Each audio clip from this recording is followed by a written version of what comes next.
नमस्कार प्रिय विद्यार्थियों। आज की क्लास में हम किसी यौगिक में उसके अवयवी तत्वों का कितना प्रतिशत होता है, क्या परसेंटेज होता है, उसके बारे में देख रहे हैं। तो हमारा टॉपिक है आज का प्रतिशत संगठन, परसेंटेज कंपोजिशन। यहाँ एक एग्जांपल ले रहे हैं हम। जल सबसे कॉमन और आसानी से उपलब्ध होने वाला यौगिक है जल, वाटर, जिसका सूत्र है H2O, सभी जानते हैं आप। अब यहाँ पर हमें इसमें हाइड्रोजन और ऑक्सीजन का परसेंटेज याद करना है। तो सबसे पहले हम लिखेंगे यौगिक का, इस यौगिक का अणु द्रव्यमान। तो इस यौगिक का अणु द्रव्यमान निकालना हमें। तो अणु द्रव्यमान निकालने के लिए उस यौगिक में उपस्थित परमाणु का द्रव्यमान जोड़ दें। तो हाइड्रोजन का परमाणु द्रव्यमान 1 होता है, पर यहाँ फार्मूले में 2 हाइड्रोजन है, इसलिए हम 2 लिखेंगे। प्लस ऑक्सीजन का द्रव्यमान 16, तो ये आया 18, यानी टोटल जल का अणु द्रव्यमान आता है 18। ठीक है। अब यहाँ पर हमें हाइड्रोजन का परसेंटेज याद करना है। जिस तत्व का भी परसेंटेज याद करना है कि हाइड्रोजन का परसेंटेज कितना है H का, तो उसके लिए आपको हाइड्रोजन का द्रव्यमान लिखना होगा, जो इस सूत्र में 2 है, क्योंकि सूत्र में ही H2 है इसलिए 2 है। पूरे यौगिक का नीचे द्रव्यमान लिखना है 18 मल्टीप्लाई 100, क्योंकि हमें परसेंटेज निकालना है, प्रति 100 में से निकालना है। तो इसके लिए आप डिवाइड करें, यहां से 2 से डिवाइड करें, फिर 9 का टेबल इससे भाग लगाएं 100 में, तो 11.11। तो आप देख रहे हैं जल में, वाटर में हाइड्रोजन 11% है लगभग, या आप कह सकते हैं 11.11 परसेंटेज है। इस तरह से हम ऑक्सीजन का परसेंटेज निकालेंगे। तो ऑक्सीजन परसेंटेज भी ज्ञात करना है। तो अब हमें ऑक्सीजन का द्रव्यमान ऊपर लिखना है, जिस तत्व का ज्ञात करना है उसका द्रव्यमान ऊपर लिखेंगे। तो 16 है बटे पूरे यौगिक का द्रव्यमान इंटू 100, फिर यहाँ 2 से भाग लगाएंगे, तो ये 2 8 16 और 2 से 18 में 9 बार भाग जाएगा। फिर 9 से 100 को डिवाइड कर दें, तो वही 11.11। अब इसका मल्टीप्लाई करें तो 88.88%। इस तरह से जल में हम उसके अवयवी तत्व यानी हाइड्रोजन और ऑक्सीजन का परसेंटेज ज्ञात कर सकते हैं। और इसके आधार पर हम ये कह सकते हैं कि अगर जल की मात्रा 100 ग्राम हो तो उसमें हाइड्रोजन इतने ग्राम रहेगा और ऑक्सीजन इतने ग्राम रहेगा। ओके, क्योंकि 2 ही तत्व से मिलकर बना है जल। ठीक है। तो यहां पर इस ट्रिक द्वारा हम किसी यौगिक में उपस्थित अवयवी तत्वों का प्रतिशत संगठन ज्ञात कर सकते हैं। ठीक। तो जल में हाइड्रोजन का परसेंटेज 11.11 है, यानी प्रति 100 ग्राम जल में 11 ग्राम हाइड्रोजन की मात्रा है और ऑक्सीजन की मात्रा ज्यादा रहेगी 88.88। ओके। अब हम दूसरे यौगिक की बात करें। दूसरा उदाहरण ले हम कैल्शियम कार्बोनेट।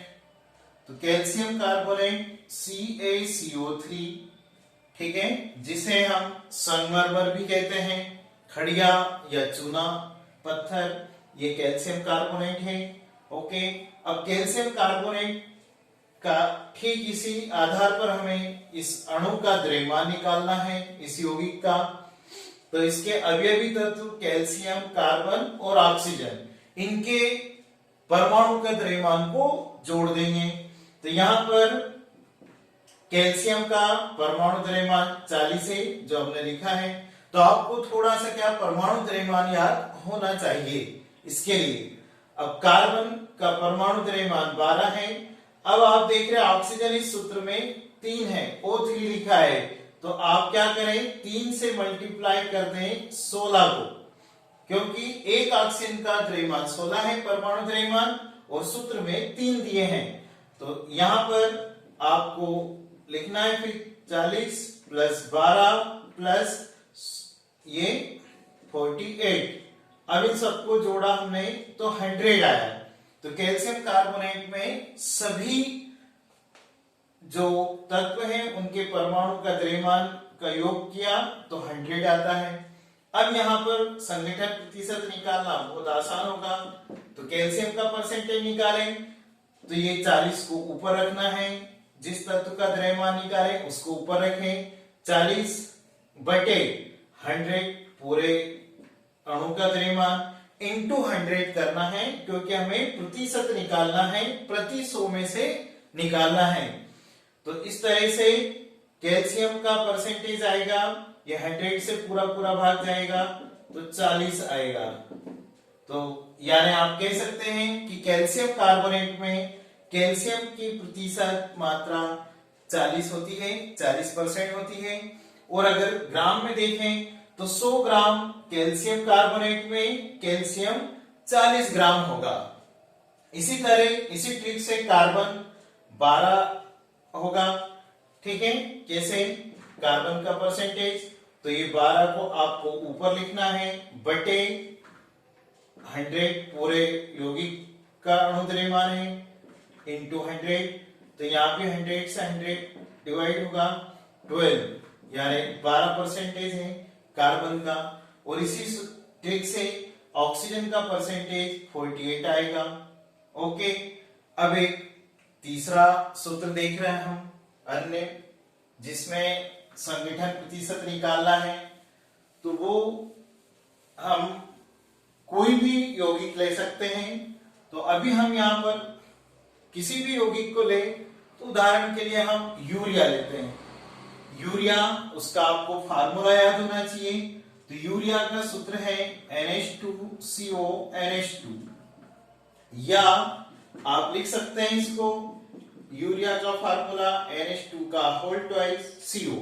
ओके, 2 है। ठीक है, यूरिया प्रयोगशाला में बनाया गया पहला कार्बनिक यौगिक है जो भोलर द्वारा बनाया गया था। तो first organic compound prepared in laboratory urea है। जो यूरिया कृषि में दानेदार क्रिस्टल के रूप में आता है, यूरिया खेतों में डाला जाता है। यूरिया में देखना है हमें कि उसके अवयवी तत्व हैं नाइट्रोजन, हाइड्रोजन, कार्बन और ऑक्सीजन। तो इनका कितना प्रतिशत होता है, कितना परसेंटेज में ये होता है। तो हम सबसे पहले वही ट्रिक है कि इस यौगिक का अणु द्रव्यमान लिखें। तो यहाँ पर आपको देखना है कि इस यौगिक में नाइट्रोजन 2 है, 2 बार आया है, ऐसे लिखें या इस टाइप से। तो नाइट्रोजन का द्रव्यमान आपको याद है 14 होता है। अब चूंकि 2 नाइट्रोजन है तो हम लिख सकते हैं 2 × 40। एक नाइट्रोजन का द्रव्यमान 14 और संख्या में 2 है, प्लस फिर आप हाइड्रोजन देखें तो 2 और 2 4 हाइड्रोजन है। तो टोटल नंबर ऑफ हाइड्रोजन 4 है, तो 4 लिखें। और एक हाइड्रोजन का द्रव्यमान 1 है, इसलिए 1 लिखा है। प्लस अब हमें देखना है कार्बन। तो कार्बन का द्रव्यमान 12 है, जो संख्या में 1 ही है। और ऑक्सीजन का द्रव्यमान, परमाणु द्रव्यमान 16 है। अब इस तरह से एक बार और सिंपल हल कर लें।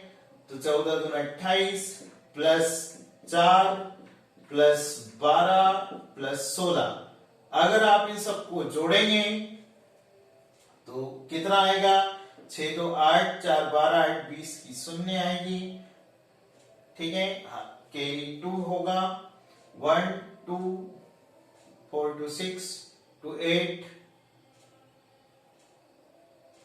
8 और हासिल जोड़े हम पूरा इनको यहां पर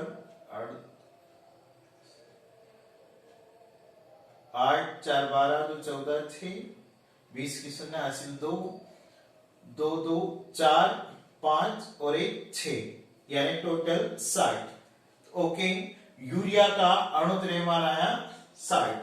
ठीक है, यानी 60 ग्राम भी कह सकते हैं। अब हमें नाइट्रोजन का परसेंटेज निकालना है यूरिया में। तो नाइट्रोजन परसेंटेज कितना होगा, अभी देख रहे हैं हम आपके सामने नाइट्रोजन का परसेंटेज निकालेंगे।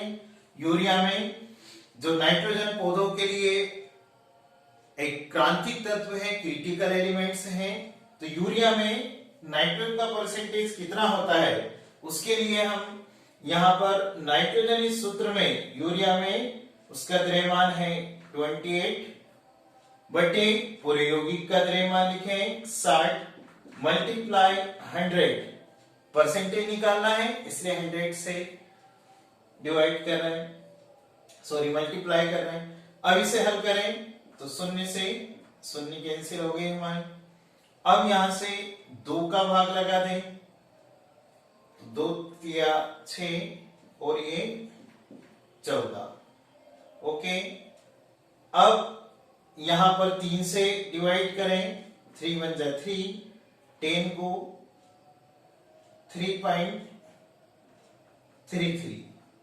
ओके, अब आप 14 से ये मल्टीप्लाई करें 3.33 तो आंसर आएगा आपका 46.6। इस तरह से यूरिया में नाइट्रोजन का परसेंटेज ज्ञात किया जा सकता है। ओके, और आगे हम कार्बन ऑक्सीजन का भी इसी ट्रिक से परसेंटेज ज्ञात कर सकते हैं। तो वेरी सिंपल ट्रिक है, किसी भी कंपाउंड में उसके अवयवी तत्वों का परसेंटेज कितना होता है, इस फार्मूले से हम ज्ञात कर सकते हैं कि जिसका परसेंटेज निकालना हो उसका द्रव्यमान ऊपर, नीचे पूरे यौगिक का द्रव्यमान इनटू 100। ओके, हाँ, एक और आपको दूसरे किसी यौगिक में देखें जिसमें क्रिस्टलन जल होता है, तो उसके लिए आपको जल का द्रव्यमान भी जोड़ना पड़ेगा। यहां पर हम किसी क्रिस्टलन जल यानी ऐसे कंपाउंड देख रहे हैं जिसमें वाटर भी होता है। उदाहरण के लिए हम नीला धोता देखें, नीला धोता जिसका रासायनिक नाम कॉपर सल्फेट है, तो CuSO4.5H2। ओके, जिसे नीला धोता या कॉपर सल्फेट कहते हैं, सामान्य नाम नीला धोता है कॉपर सल्फेट। अब इस कॉपर सल्फेट में आप हमें कॉपर, सल्फर और ऑक्सीजन का द्रव्यमान और जल का द्रव्यमान इन सबको लिखना है और फिर हम उसमें परसेंटेज ज्ञात कर सकते हैं। तो इसके लिए सिंपल ट्रिक वही है कि इस यौगिक का अणु द्रव्यमान, तो इसके लिए आपको सबका अणु द्रव्यमान लिखना होगा। तो कॉपर का लिखें पहले आप, तो कॉपर का होता है 63.5, कॉपर का Cu का एटॉमिक नंबर परमाणु क्रमांक 29 से 29 है, बट हमें वो नहीं, उसके परमाणु द्रव्यमान की जरूरत है जो 63.5 है, 0.5 को भी लिखना पड़ेगा। प्लस सल्फर एक ही है पूरे सूत्र में, तो सल्फर का परमाणु द्रव्यमान होता है 32 प्लस ऑक्सीजन यहां पर 4 है, तो एक 4 लिखे हम 4 मल्टीप्लाई 16। ठीक है, एक ऑक्सीजन का द्रव्यमान 16 होता है और 4 है, प्लस यहां लिखते हैं प्लस। अब आप देख रहे हैं आपको इसका भी द्रव्यमान लिखना है क्रिस्टलन जल का, तो यहां पर हम 5 मल्टीप्लाई 5 गुणित, अब ये 5 है जल, 5H2 है और H2 का द्रव्यमान 18 होता है, 18 है, इस तरह से लिखेंगे। तो अब आप यहां पर फिर से एक बार लिखें 63.5 प्लस 32 प्लस 64 प्लस 90 जल का द्रव्यमान। तो पूरे यौगिक का द्रव्यमान आपको इस तरह से जोड़कर लिखना है। देखिए, कॉपर का द्रव्यमान, सल्फर का और ऑक्सीजन का और क्रिस्टलन जल का, अब इन सबके द्रव्यमानों को जोड़ना है, तब जाके हमें कॉपर का परसेंटेज इस सूत्र से ज्ञात होगा। तो यहां पर सबको लिखे हम, पूरे टोटल जोड़ें तो कितना होगा 0.5 आना है, ठीक है। और पूरे अगर द्रव्यमान को जोड़ें तो 249.5 इतना होगा। अब इसमें हमें कॉपर का परसेंटेज ज्ञात करना है, Cu परसेंटेज। तो यहां पर आप देख रहे हैं इस सूत्र में कॉपर का द्रव्यमान 63.5 है बटे पूरे यौगिक का द्रव्यमान 249.5 मल्टीप्लाई 100। ओके, अब यहां पर ये पूरे यौगिक का द्रव्यमान हम यहां लिख रहे हैं 249.5। अब इसे हल करने पर जो आंसर आएगा वो कॉपर का परसेंटेज रहेगा। इस तरह से अगर किसी कंपाउंड में, किसी यौगिक में क्रिस्टलन जल होता है तो आपको उसके अणुद्रव्यमान में जल के अणुद्रव्यमान को भी जोड़ना है। ओके, इस तरह से आप किसी भी रासायनिक यौगिक में उसके अवयवी तत्व का परसेंटेज ज्ञात कर सकते हैं। Okay, thanks.